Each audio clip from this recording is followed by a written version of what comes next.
بصراحة يعني شايف من جواك حزن عشان ان انت اتظلمت 8 ماتشات 20,000 جنيه 5,000 جنيه لتعطيلك الملعب امام الكاميرا، وفي اندية تانية وجهاز تاني اخد 5,000 جنيه. الموضوع انا ما كنتش فيه من ساعه ما حصل، لان زي ما بقول لك ما عندوش اي، يعني ما فيش اهميه ليه بالنسبه لي بصراحه بامانه يعني. لان انا عارف اللي بياخد القرار ده جواه ايه. لو هو عادل ولا بيعرف ياخد قرار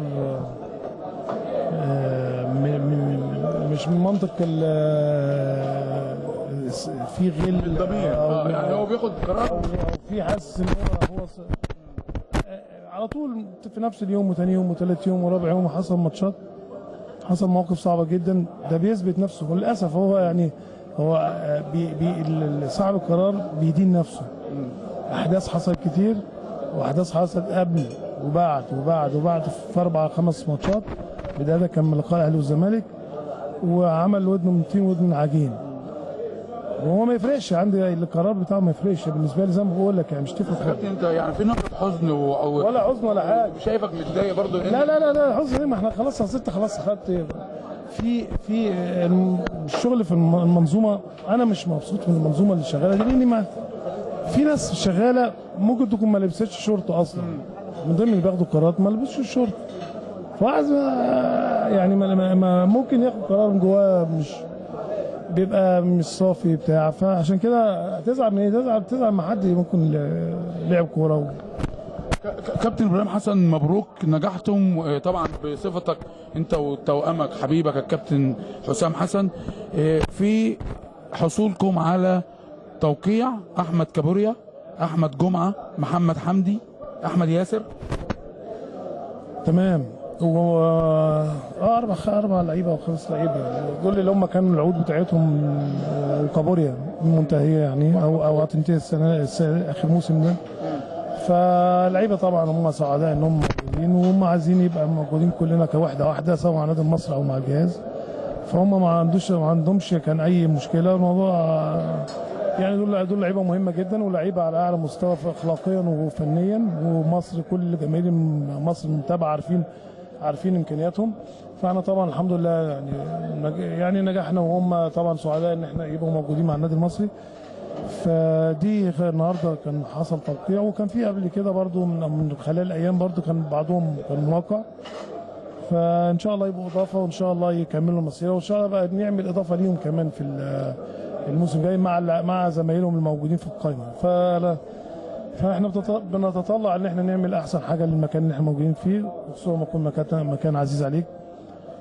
احنا ما بنفكرش غير ان احنا بنشتغل ننجح المكان اللي احنا فيه، وما عندناش اي مشكله مع حد خالص، غير ان احنا عايزين ننجح، عايزين نشتغل بعيد عن الاحقاد اللي موجوده في الوسط، بعيد عن الاحقاد الموجوده في المنظومه. فبنسعى ان شاء الله يبقى النادي المصري يبقى شكله كويس، فريق محترم، اشتراك ان شاء الله في افريقيا يبقى يظهر بشكل كويس، والامور ان شاء الله تبقى كويسه باذن الله بعيد عن اي حاجه. واحنا زي ما بقول لك يعني زي ما انت شايف، ما انا وانا وحسام كلنا يعني حته الاعلام مش يعني بنحترم كل الاعلام جدا جدا، الشخصيات المحترمه في كل مجال. في نسبه ناس بيبقوا يعني كويسين، وفي ناس مش كويسين، زي اللعيبه، زي المدربين، زي السياسه، زي الاقتصاد. بتلاقي في ناس كويسه وفي ناس وحشه.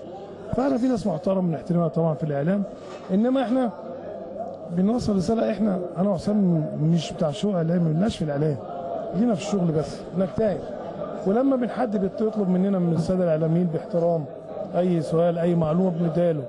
بس هو المشكله ان هو في بعض الاعلاميين ما يجي ما انت ما بتتكلمش معاه يبتدي يسود عليك. احنا بنحترم الناس المحترمه، الناس اللي هي بتشتغل بضمير، الناس اللي ما بتشيلش ولا بتسود وقلبها ما فيش جواها حته ان انا عشان ما قلتلكش صباح الخير تبقى اكرهك، او عشان ما ردتش عليك تكرهني، او عشان ما خدتش مني معلومه تكرهني. مش كده، الحياه مش كده خالص. الحياه عادي، احترمه يا اخي. في ناس بتحب لو تتجنن لو ما ظهرتش في الاعلام او ما طلعلهاش خبر، وفي ناس بتحب تشتغل وبيدوا لما تطلب منها حاجه في وقت مناسب بيعملها. وخصوصا ان انا برضو واحد مجرد في تجارب كتير، حتى لو في مع بعض الساده في الصحافه بياخد معلومه منك كتابيا، فبتبقى بتقول له معلومه بتطلع المعلومه عكس، يعني بينزل عنوان غير الحاجه اللي انا قلتها. فدي بقى عشان كده بتخيل من خلال ان انا ممكن في مؤتمر صحفي من خلال الكاميرا، بس الكاميرا عندها مصداقيه. وانت عارف انا وحسام ما بنسجلش مع حد، اي حد فاهمني. فانا طبعا بخصك طبعا وخص خالد الغندور. تحيات الكابتن خالد الغندور طبعا، برنامجه الجديد الكابتن في العاصمه، واخص ان حضرتك تكون موجود معانا لان انت من الناس القيمه وقامه كابتن في الرياضه المصريه. ربنا يخليك، وانا عشان خاطر خالد وعشان خاطرك انت عارف اتكلمت، انما احنا مش محتاجين ولله الحمد انك تطلع في التلفزيون ولا محتاج انك تطلع، لان احنا بنحب شغلنا قوي. ناس ربنا خلقها كده عندها الشغل اهم حاجه يعني طبعا، لان انت الناس عارفاك. رساله لاتحاد الكوره ومسؤول اتحاد الكوره. بالتوفيق للمهندس هاني ابو ريده، اتمنى بس ان هو يراجع على يعني يعمل يشيك على المنظومه كلها، على اللجان كلها، شوف ناس شباب دارسين في كل اللجان وجدد دم، يعني يعمل منظومه جديده، منظومه جديده مع واحد ناس، حتى لو ما هو في معظمهم اللي ماسكين اللجان ما لعبوش كوره، ما هات بقى ناس برضو مثقفه، ناس متفرغه، ما حدش يبقى قاعد في المحافظه بتاعته وبيطلع قرارات حسب اللي هو عايزه. فانا بقول نغير دم، زي ما نغير دم، عايزين تغيير دم في كل المجالات، نغير دم ونجيب ناس ما عندهاش شيل من حد، ما عندهاش توصيات من حد، تمام؟ يعني مش الوصي نعمل ده كذا، لا علي العقوبه يعمل كذا، ايه حكام ما تعامل بشكل كذا، لا، جيب ناس تعامل باحترام مع الناس كلها، ما لهمش اي اغراض غير ان هم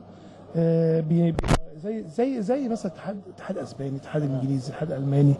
الناس عمرك شفت حد فيهم رئيس لجنه عمل وبتاع وضغينه مع حد وقاعد في هناك في المحافظه بتاعته عمال ياخد قرارات ولا اي، يعني بنتكلم عامه، او في اتنين بيتخانقوا على لجنه حكام او ثلاثه او بتاع، لا ده صف هاديه، ما حدش بيسمع اسم حد. بس لازم الناس تعرف ان احنا النادي المصري هو اكتر نادي مش عارف راسه من رجليه، بنلف كعب داير في الملاعب، يعني حتى الفرقه كلها مثلا نقول على سبيل المثال اي نادي، بس كل مشكله انك تفتكر ان النادي بياخد المشكله لنفسه. اي نادي في محافظه مثلا، خلينا في النادي الاسماعيلي عشان نادي جماهيري برضه، بيلعب في الاسماعيليه كل ماتشات اللي هي الدور الاولاني، والدور الثاني بقى عايز بيلعب في حاجات معلومه، وفي حاجات ممكن ماتش اهلي ومصري والحاجات ديت والزمالك ممكن ما تكونش معلومه، انما معظم وعلى سبيل هو نفس الشيء، مخصص نفس الشيء، حتى الشرقيه وطنطا وكل اللي في النادي الوحيد اللي انت مش عارف بيلعب فين احنا كل ماتشاتنا، يعني كل ماتشاتنا بنلعب في كذا حاجه. انت عرفت ماتش الشرقيه تلعب فين قبلها ب3 ساعات؟ قبلها بيوم، قبلها بالليل. وتاني يوم رحت على الملعب. والله حتى اللعيبه مش عارفين نقول لهم طب نلعب فين، يعني اللعيبه بتسال والله ما بنعرفش نجاوبهم.